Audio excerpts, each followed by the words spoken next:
Wow, even more problems with Cyberpunk 2077. Will they ever stop?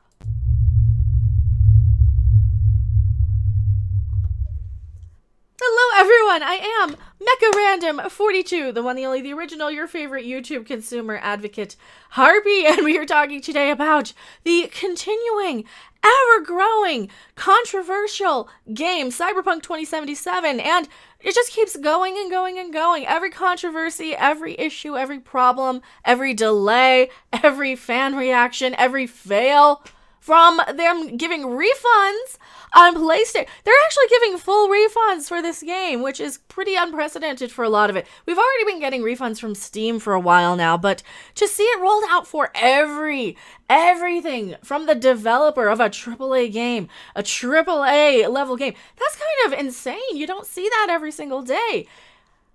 But we also don't get flat out bait and switch. We basically lied to the consumer just so that they would stop yelling at us for, pushing it back and pushing it back. That's what it seems like to me. That's what it really, really feels like, is that they got tired of people getting upset that the game was delayed and delayed and delayed, and they tried to rush it out. Well, it wasn't really rushed because that was always the date. I mean, they had delayed it so many times, so it wasn't really a rush. But they wanted to just finally say, you know what, we're going to get it out there. Some people it'll run just fine for, some people it won't. And those people we can offer refunds for. Oh, it's getting better. It's getting better. You saw the thumbnail. There's even more to the great ever-going controversy of Cyberpunk 2077, and I'm just going to get right into it. CD Projekt investors might sue over Cyberpunk 2077's materially misleading information. That's bait and switch. That's where I come in. CD Projekt may have issued materially misleading information to their shareholders and investing public, alleges one complaint. A law firm has indicated that it is considering a class action lawsuit against CD Projekt, the publisher of Cyberpunk 2077. Well, Here's the thing. As far as the investors go, they'll probably still get their money because the game's still selling really, really well, and they are going to patch it up. And they have also issued a lot of refunds to unhappy consumers and players. But let's see what the article says. As reported by the New York Times, and we're going with a Eurogamer article here, I cannot pronounce your name. A Warsaw-based lawyer and CDPR investor has indicated that they are exploring the possibility of suing, alleging that the studio may have misrepresented itself to investors in order to secure funding. Oh, see, that's exactly where I come in here.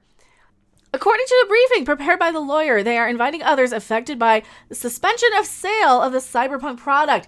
Okay, that makes a lot more sense. It's coming in now that they've stopped selling the thing. You can still buy it on Steam, if I'm not mistaken. But yes, if you cannot physically buy and purchase the game, here I'm double checking my Steam right now, I'm sure you can still buy it. I did not purchase it because, well, there's a lot of reasons I didn't purchase it. And you can still buy it here on Steam now that I can see here. Yeah, that is not my birthday. My birthday's February. I don't know why it saved my birthday wrong. Yeah, Cyberpunk, you can still add it. Can you still purchase it? Yes, I could still purchase it if I so choose to on Steam. Not on PlayStation, though. They removed it completely. Now, I think that this lawsuit might actually get thrown out because you can still buy it from some places, and you can still buy the physical version if you really, really want to. You can always buy a physical and find a physical one on eBay. You can find it anywhere. Then they don't get money, though, if you're buying it used. So let's see what they have to say. New York-based Wolf Huddleston, Adler, Freeman and Hertz, LLP, have also announced it is looking to represent shareholders who've incurred losses resulting from allegations that CD Projekt may have issued materially misleading information to their shareholders and investing public, like saying the game was ready and it was full and it was complete. That's part of it. As we've reported over the weeks since Cyberpunk 2077 launched, CD Projekt shares slumped after reviews of the game suggest Cyberpunk may not end up with sky-high Metascore. While the PC version of Cyberpunk has an 87 on Metacritic, the PS4 and Xbox One versions stand at a 55. User scores are 7.5, 3.2, and 4.4 respectively. That is because on a lot of the consoles, the game doesn't work. Now, for people like me who have a PC, you can usually pretty much run anything if you're somebody who wants the best of the best and the latest and greatest. But yeah, if you're making a game for the console, It has to actually run on the console. That's why a lot of people buy consoles. That's why people still will prefer the console over the PC, because you're just there, ready to go. You don't have to buy a big PC. You don't have to keep upgrading it. All you got to do is spend one $500 investment, whereas a high-end graphics card is going to cost you at least $500. And then you've got your CPU, and then you've got your memory, and then you've got all the parts and components. So, yeah, unless you're going to drop a big investment on a computer and then upgrade casually as you go, and you're really one of those people, yeah, I can see why. It makes sense. It definitely makes sense, even though I do prefer PC myself.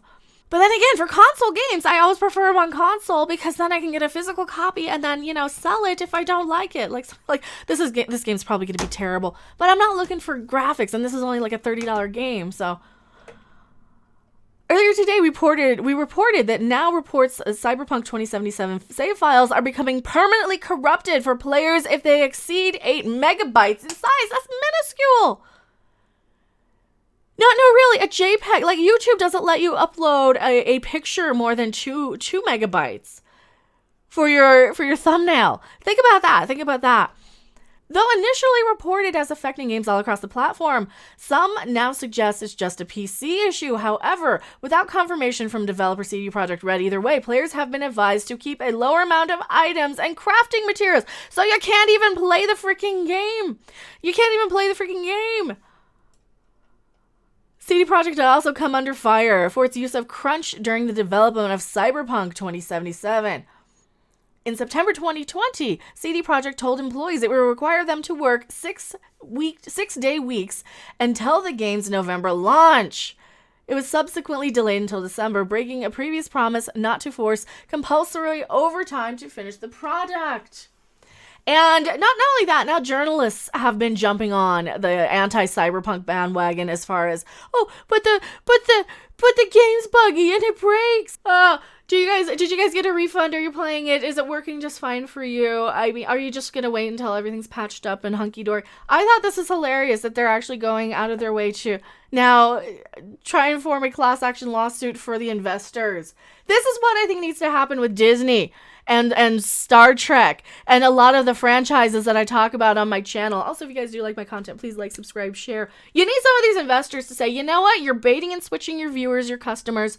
We need to take some legal action against some of these developers or studios. Oh, the studios are the one that really gets me. Tell me what you guys think in the comment section below. I am MechaRandom42, and I'll see you guys later. Bye. Thanks for watching. If you liked it, make sure to hit that like button. And if you want to see more, don't forget to subscribe. See you in the next video. Bye!